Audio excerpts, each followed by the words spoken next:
NEET પરીક્ષા પહેલા 22 જૂન સુધી ટેલિગ્રામ પર રોક.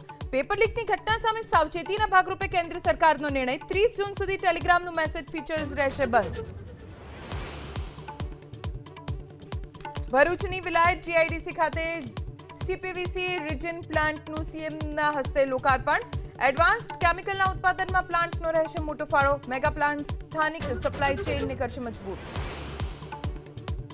નર્મદા જિલ્લા ભાજપ પ્રમુખ નીલ રાવની બુટલેગરો સાથે સાંઠગાંઠ હોવાનો ધારાસભ્ય અને સાંસદનો સનસનીખેજ આરોપ. બોલ્યા, રાજકીય પીઠબળનો જિલ્લા ભાજપ પ્રમુખ કરે છે દુરુપયોગ.